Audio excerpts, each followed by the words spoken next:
Intel এবার ওদের যে 250K প্লাস এবং 270K প্লাসের যে প্রসেসরগুলো আছে সেটা নিয়ে কিন্তু একটা ভালো রিবাউন্ড দিছে। অ্যান্ড ইন্টেল প্রসেসরের যে প্রসেসরগুলো যখন আমাকে পাঠানো হয়েছে এর মধ্যে কোর আল্ট্রা 7 270K প্লাসটাকে নিয়ে আমি ভাবছিলাম okay fine, ultra 7 is always better for productivity, workload and jobs. তো এটা নিয়ে একটা হালকা প্রোডাক্টিভিটির যে পিসি টাইপ এরকম বানানো যায়। তো অ্যান্ড থ্যাঙ্কস টু গিগাবাইট যারা কম্পোনেন্টগুলো আমাকে পাঠিয়ে দিচ্ছে টাইম মতো। তো আজকে আমরা এই আল্ট্রা 270K প্লাস নিয়ে একটা ভিডিও বানাবো যেখানে একটু হাই এন্ড কম্পোনেন্টস থাকবে এবং দেখবো যেটা ক্যালিবার কেমন, এবং এই বিলটা একটু প্রোডাক্টিভিটির দিকে ফোকাস হবে। তো দেখা যাক যে কি অবস্থা। মোটামুটি এটা করতে আমাদের 2.5 লাখ টাকার মতো খরচ হয়েছে এই পুরো বিলটা করতে। তো দেখা যাক যে কেমন কি আসলো, কি কি কম্পোনেন্ট ইউজ করতেছে। সাথে আমি চন্দ্ররাগ দেখছেন টেকলিক বাংলাদেশ। চলুন যাক আজকে আমাদের একটা ইন্টেলের মারদাঙ্গা বিল্ডের ভিডিওতে। আমরা প্রথমে যদি ইন্টেলের প্রসেসরটি নিয়ে কথাবার্তা বলি, ইন্টেলের এই যে জেনারেশনের যে এবার প্রসেসরগুলো আসছে এটাতে স্লাইড কিছু রিফাইনমেন্ট আসছে, এফিসিয়েন্সি কোর বাড়াইছে, inter die to die connectivity হচ্ছে আপনার আরো স্ট্রং করছে, 900 মেগাহার্টজের মতো একটা বুস্ট আছে, যার কারণে কিন্তু ভিতরে যে ল্যাটেন্সিটা প্রসেসর ওয়ার্কের সেটা কিন্তু কমে আসছে। এগুলো তো জ্ঞান গর্বের কথাবার্তা, এগুলো পাশে থাক। বাট আল্ট্রা 7 এর যে জিনিসটা, এর আগে আমরা আমাদের যে নিজেদের যে ভিডিও টেস্ট সিস্টেমের যে বিলটা করছি যেখানে আর কি আমাদের এডিট হয়, ওখানে কিন্তু আল্ট্রা 7 আমরা ইউজ করছি অ্যান্ড হিউমাঙ্গাস প্রসেসর, বিকজ এটার দামটা এখন একটু বেশি, যেহেতু সাডেনলি লঞ্চ 43,000 টাকার মতো। বাট আপনি এখান থেকে যে ব্যাকআপটা পাবেন সেটা কিন্তু এর কম্পিটিটর যে প্রসেসরগুলো আছে তার থেকে কিন্তু স্ট্যান্ডঅ্যালোন আপনাকে একদম করে দিবে। অ্যান্ড স্পেশালি ইন্টেলের প্রসেসরগুলো কিন্তু একটা অ্যাডোবি যে আপনার ওয়ার্ক স্পেস আছে বা অ্যাডোবির যে আপনার সিস্টেম স্যুট আছে সেটার সাথে কিন্তু ইন্টেল খুব ভালো যায়, বিকজ হচ্ছে কুইকসিং ভিডিও এনকোডিং আছে এবং ইন্টেলের সাথে অ্যাডোবির হ্যান্ডশেকিংটা একটু ভালো, ঠিক আছে। এর জন্য কিন্তু এখনো হচ্ছে অনেক যারা একটু প্রফেশনাল কাজ করে ভিডিও এডিটিং এ তারা কিন্তু ইন্টেল প্রসেসরই খুঁজে, যেমন 14900K ওয়াজ ভেরি পপুলার, তারপরে হচ্ছে আপনার আল্ট্রা 7 এগুলো কিন্তু খুব পপুলার, ঠিক আছে। আমিও এটা প্রিফার করি আসলে।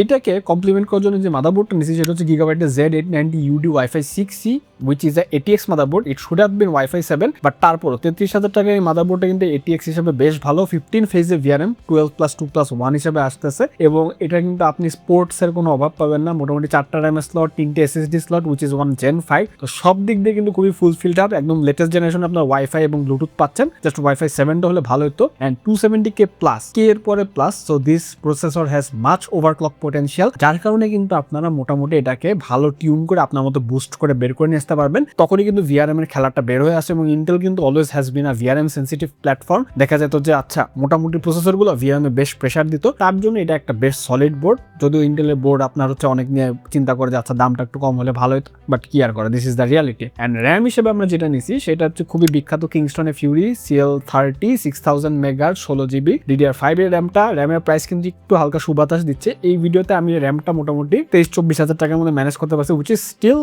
quite a bit more, but আরেকটু কমলে কিন্তু ভালো এবং মনে হচ্ছে যে আরেকটু কমতে পারে। So stay tuned. এন্ড এটা আমার ভালো লাগছে বিকজ এটা industry one of the leading RAM, দেখতে যেমন সুন্দর কাজেও সেরকম, একদম আপনাকে স্মুথ একটা যে এক্সপিরিয়েন্স দেবে। XMP সাপোর্টেড আছে, তো আপনার 6000 মেগাহার্টজে চালাতে কোনো প্যারা হবে না। র্যামের কথা যখন বললাম, আমাদের বিখ্যাত এসএসডি কথা একটু বলে রাখি। এসএসডির যে দাম বাড়ছে, Corsair MP600 Pro NH 1 terabyte, এটা আমি অনেক বিল্ডে ইউজ করছি। এটার দামটা হচ্ছে মোটামুটি আপনার 18-20 হাজার টাকা, 20 হাজার টাকার মধ্যে ঘোরাফেরা করে, 20-22-23 যখন যেটা হয় আর কি। তো এরকমই দাম। তো এটা থাকলো ডিরাম ক্যাশওয়ালা এসএসডি আপনার এমনি মেমোরি চিপের যা দাম বাড়ছে এটার মধ্যে আবার ডিরাম আছে। ও মাই গড, বুঝতেই পারতেছেন। এইগুলা যখন আমরা আগে করতাম তখন কিন্তু অনেক ভালো ডিল পাইতাম। সেই স্বর্ণযুগ যে আবার কবে ফেরত আসবে। এন্ড তারপর যখন আমরা স্বর্ণযুগের কথা বললাম, একটু জিপিউটা নিয়েও কথাবার্তা বলে ফেলি। তো জিপিউ হিসেবে আমরা যেটা নিচ্ছি সেটা হচ্ছে গিগাবাইটের GeForce RTX WindForce RTX 5070 which is a 12GB GP এবং 3টা ফ্যান শো আছে। WindForce হচ্ছে ওদের বেস মডেলটা, বাট তারপরেও কি আর করা, এই 12 কুখ্যাত যে 12 ভোল্টের পিন আছে এটা দেখতেই পারতেছেন, বাট 5070 প্যারা হবে না কোনো। তো এইটা নেওয়ার রিজন হচ্ছে 5070 ক্লাসের one of the best GPU, যারা একটু প্রোডাক্টিভিটি ওয়ার্কলোড করে 12GB VRAM থাকার কারণে this is the sweet spot. এনভিডিয়াতে এখন 5070 Ti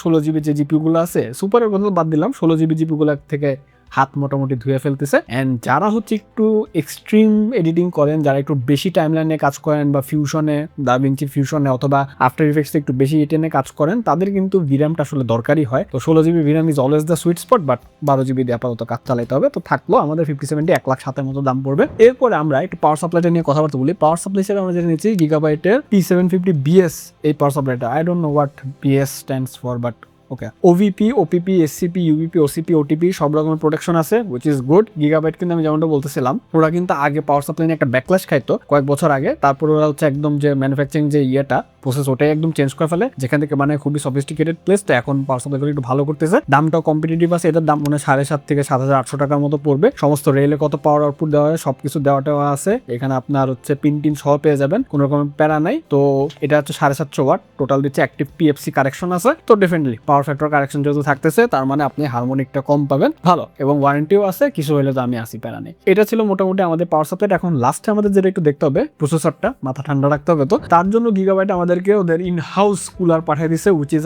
Aorus ওয়াটারফোর্স 360 ভার্সন 2 360 এর কুলার, এবং হুইচ ইজ মোটামুটি অরাসের ব্র্যান্ডিং ওয়ালা কুলার। এটা গিগাবাইটের ব্র্যান্ডিং না, অরাস ওদের সব থেকে যেটা হাই এন্ড ব্র্যান্ড। এটা তো ওরা ডেফিনেটলি 3টা 120 ARGB ফ্যান ইউজ করছে, হাইড্রোলিক ডাইনামিক বিয়ারিং এর যে আপনার ফ্যান আছে, 65 CFM অলমোস্ট আপনার হচ্ছে এয়ার ফ্লো দিতে পারে, এন্ড 380 এর টিউব লেন্থ আছে যেরকমটা হয় আর কি, এবং এটা ARGB সিঙ্ক। ফ্যানগুলো যেগুলো আছে ডেইজি চেন দ্বারা একদম ইজিলি কানেক্ট করা যায়, জাস্ট ব্লকের মধ্যে কোনো ডিসপ্লে নেই। এখন তো আবার খুব ডিসপ্লে পছন্দ, বাট এটার পারফরমেন্স খুব ভালো, আমি আগেও যেরকমটা দেখছি। এন্ড ব্লকে কিন্তু খুব সুন্দর অরাসের যে লোগোটা দেখতে পাবেন। দামটা মোটামুটি 20-21 হাজার টাকার মতো, উইচ ইজ বেশ ভালোই। যারা হচ্ছে একদম গিগাবাইট থিমড কিছু বা অরাসের ফ্যান বয় আছে তারা যদি নিতে চান তাহলে সেক্ষেত্রে নিতে পারেন। এবং আই থিঙ্ক ইন্টেলের প্রসেসরগুলো ইনহেরেন্টলি আপনি যদি ভোল্টেজ ট্রেক করেন না, একটু যদি বাড়ায় ওভারক্লক করেন না, বেশ গরম হয়। ঠিক আছে, আগে তো হচ্ছে মোটামুটি দেখা যেত যে অনেকটাই উঠে যাচ্ছে, তো এই ধরনের সফিস্টিকেটেড কুলারই এটাকে মোটামুটি কিন্তু ভালো ঠান্ডা রাখতে পারবে। So this is the cooler for us. লাস্টে থাকতেছে কেসিংটা। কেসিং হিসেবে আমরা জেনে নিয়েছি এটা হচ্ছে ফার্স্ট ক্লার BB7, and my god this is a beautiful casing. Aquarium see through casing good, but এটার যে বিল্ড কোয়ালিটি মাত্র 5200 টাকা, ইউ আর গেটিং 7 ফ্যান্স এবং সবগুলো ARGB সিঙ্ক। এটা ARGBটা কিন্তু একটু স্টাইলিশ ARGB। আপনি যে RGB স্ট্রিপগুলো দেখেন ফ্যানের দুই পাশ দিয়ে এভাবে হয়ে আসছে, দেখতে বেশ ভালো লাগে এবং রোবাস্ট একটা কেসিং। এটা যে টেম্পার্ড গ্লাস, এত হেভি টেম্পার্ড গ্লাস, মনে হয় 4 mm এর টেম্পার্ড গ্লাস, এবং কেসিংটা আউটলুক যেমন সুন্দর, এয়ার ফ্লো বেশ ভালো, PSU শাউটটা পিছনে আছে, এবং টোকা দিলে বুঝবেন যে খুবই ভালো কেসিং বানিয়েছে। দাম করছে মাত্র 5200 টাকার মতো। First pair is deliberately trying যে কেসিং এর মার্কেটটাকে যাতে ভালো মতো একটা শেক আপ করা যায়, এবং ডেফিনেটলি BB7 ওটার একটা ল্যান্ডমার্ক হয়েই থাকতেছে। অন্তত এই বিল্ডের যে আপনার হাই এন্ড যে ফিডিলিটিটা আছে ওটার সাথে কিন্তু আপনার অ্যাপিয়ারেন্স অনুযায়ী থিম সব মিলে যায়। তো লাস্টে যদি আমরা করি এই বিলটা, আসলে আমি এরকম টাকা পয়সা টার্গেট করে বানাই না যে এর মধ্যে হবে, বাট তারপর যদি সব অ্যাকুমুলেট করি মোটামুটি 2,50,000 থেকে 2,55,000 মধ্যে একটা দামটা ঘোরাফেরা করে, উইচ ইজ মোটামুটি নাইস। প্রসেসরের দামটা যদি একটু কম হয়ে আসে তাহলে ভালো, মনে হয় দামটা একটু বেশি পড়বে, কারণ আমি প্রসেসরটা 40,000 দিয়ে হিসাব করছিলাম, বাট পরে শুনলাম যে 43-44,000 টাকা মতো তাকে দাম পড়তেছে। বাট এই বিলটা তাদের জন্য যারা প্রোডাক্টিভিটি রিলেটেড কাজ করবেন তাদের জন্য এটা বেশি প্রিফারেবল থাকবে, বিকজ ওই যে বললাম না অ্যাডোব ইকোসিস্টেম এবং কিছু জায়গায় ইন্টেলের কিন্তু ভালো কিছু অ্যাডভান্টেজ আছে। তো আমরা কিছু গ্লিমস দেখে ভিডিওটা শেষ করে দেবো, কেমন লাগলো জানায়েন। তো এই পর্যন্ত।